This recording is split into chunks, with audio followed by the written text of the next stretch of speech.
नमस्कार दोस्तों, मेरे YouTube चैनल पर आपका स्वागत है। आज की कहानी है जब सास ननद ने किया बहू के मायके का अपमान तो बहू ने सिखाया सबक। ये क्या काव्या भाभी, इतना छोटा और पतला सा मंगलसूत्र गले में डाल रखा है। शादी में मिले सभी गहने काफ़ी भारी थे, इसलिए मेरी माँ ने रोज़ में पहनने के लिए मंगलसूत्र तोहफे में दिया था। आपकी माँ को थोड़ा भी नहीं लगा हमारे परिवार में अच्छा भारी मंगलसूत्र और एक सोने की चैन देना चाहिए था जो हमेशा गले में पड़ी रहती। खैर, मेरी सास तो मुझे ऐसे देखकर घर से ही ना निकलने दे। आपकी वजह से मेरी माँ की नाक कट रही है सो अलग। नीता अपने ससुराल के पैसों का घमंड करते हुए बोली। काव्या के परिवार वाले इतने संपन्न नहीं थे कि बेटी की पढ़ाई शादी में भी दुनिया भर का खर्चा करे और भारी गहने बनवा सके। हाँ बेटा, इतने भारी और सुंदर जेवर बनवाए थे दिखावे में मैंने अपनी बहू के लिए, मगर इसके नखरे इतने हैं कि शादी के 4 दिन बाद ही मुझे सब कुछ पहनने से मना कर दिया। तुम्हें पता है, मायके गई थी, वहीं से सारे डिब्बे में बंद कर ले आई। अब बताओ, ये भी कोई बात हुई? सास बिमला जी बोली। माँ, गरीब परिवार की यही समस्या है। इतना सोना देखकर उनकी आंखें चौधिया गई होंगी। सोचा होगा कोई एक टुकड़ा भी गुम हो गया तो कहाँ से देंगे बेचारे। दोनों माँ बेटी बड़ी बेशर्मी से ठहाके लगाकर हंसने लगी।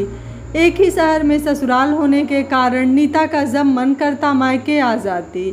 अभी भैया की शादी हुई है तो उसके चक्कर और भी जल्दी जल्दी लग रहे हैं, क्योंकि शादी में आए पैसे कपड़े सामान को ठिकाने लगाने में वो अपनी माँ की मदद कर रही थी। काव्या ने सुना था कि शादी की हर तैयारी में नीता दीदी पूरी तरह सम्मिलित थी। कपड़े गहने लेन देन हो, शॉपिंग मेहमान या हलवाई, सब दीदी ही देख रही थी। तभी काव्या के मायके से उसका भाई तीज का शगुन, फल, मिठाई की टोकरी और कपड़े लेकर आया। ननद नीता ने काव्या के भाई काव्य को बैठने तक का नहीं बोला और सारा सामान खोल खोल कर देखने लगी। अरे, ये कैसी मिठाई लाए हो? बूंदी के लड्डू। लड्डू कौन खाता है आज के ज़माने में, वो भी हलवाई के हाथ से बने। और यह मठियाँ, राम राम, मुझे तो देखकर ही उल्टी आ रही है। ऐसा करो, ये तुम अभी वापस ले जाओ।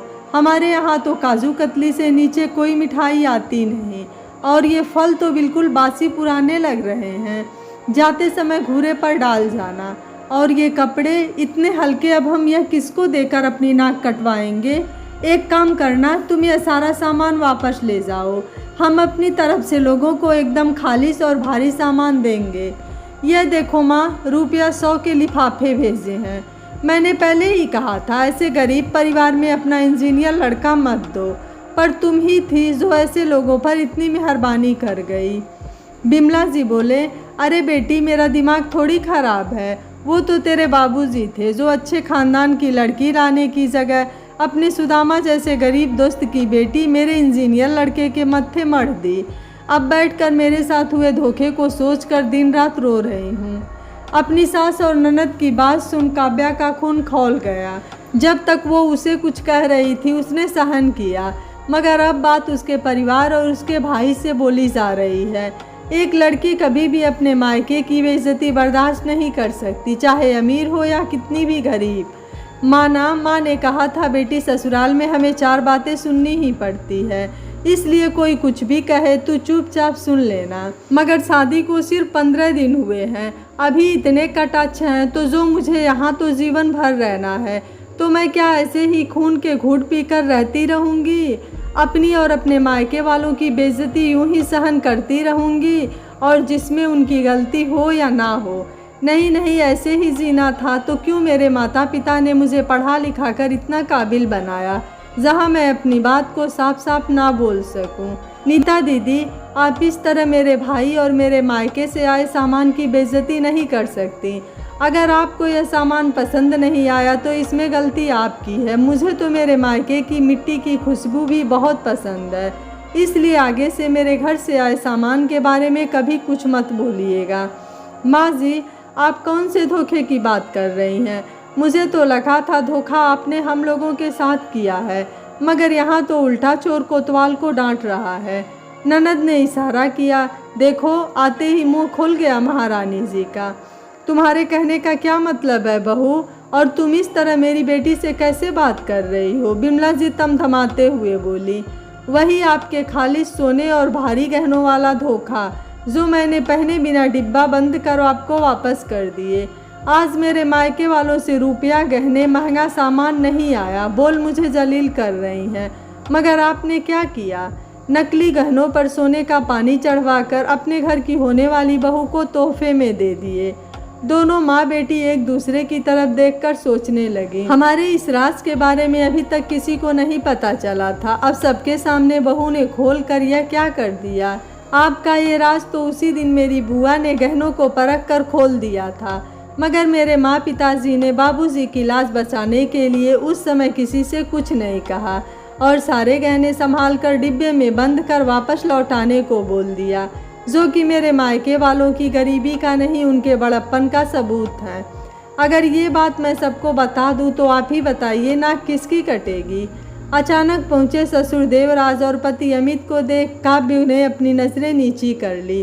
पूरे हाल में सन्नाटा छा गया। माँ दीदी, ये आप दोनों ने क्या कर डाला?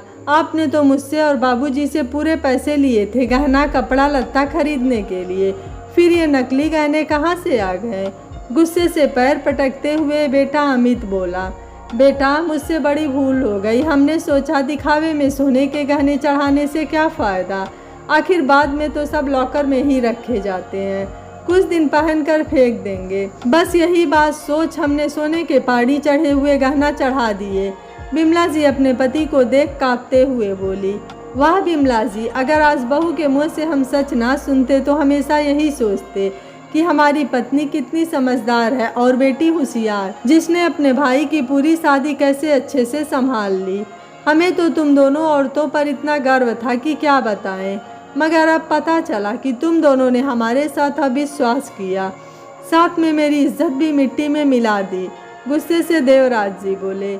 माँ जी, बाबू जी, मैं कुछ ज़्यादा बोल गई हूँ तो मुझे माफ़ कीजिएगा, मगर आज बात मेरे आत्मसम्मान और मेरे मायके वालों की थी, इसलिए चुप रहना मुझे गवारा नहीं था, क्योंकि अगर आज मैं नहीं बोलती तो जीवन भर उनकी बेइज्जती मुझे सहन करनी पड़ती, जो एक बेटी कभी होते हुए नहीं देख सकती। तब देवराज जी बोले। देखा बिमला, तुमने खरे सोने को नकली सोने में तौलना चाहा। जिसके संस्कार ही उसका सबसे बड़ा गहना है, उसे सोना चांदी हीरा मोती किसी चीज़ की गरज नहीं। बहू, आज से घर तुम्हारा है। अगर कोई भी परेशानी आए तो मुझसे कहना, और मेरा वादा है आगे से ऐसा कभी कुछ नहीं होगा। पता नहीं बिमला जी और उनकी बेटी कुछ समझे या नहीं, मगर अपने राज खुलने पर चुपचाप अपने कमरे की ओर चली गईं। अब ये दोनों क्या नई नीति बनाएंगी इसका तो भगवान ही मालिक है, मगर बहू काव्या भी उनसे निपटने के लिए पूरी तरह तैयार है। दोस्तों, कोई भी लड़की अपने मायके के खिलाफ गलत बर्दाश्त नहीं कर सकती है, और काव्या ने बिल्कुल सही किया। किसी के साथ गलत नहीं करो, लेकिन गलत को बर्दाश्त करना भी सही नहीं है। अगर काव्या ने आवाज़ नहीं उठाई होती तो उसकी सास ननद कभी भी चुप नहीं होती और उसे हमेशा सुनना ही पड़ता, लेकिन अब उसकी सास ननद कुछ भी कहने से पहले एक बार जरूर सोचेंगी। आपको काव्या का फैसला कैसा लगा, आप मुझे अपनी राय कमेंट बॉक्स में ज़रूर दीजिएगा। वीडियो पसंद आया है तो वीडियो को लाइक, शेयर एंड चैनल को सब्सक्राइब कर लीजिएगा। Thank you for watching. मिलते हैं अगली कहानी में।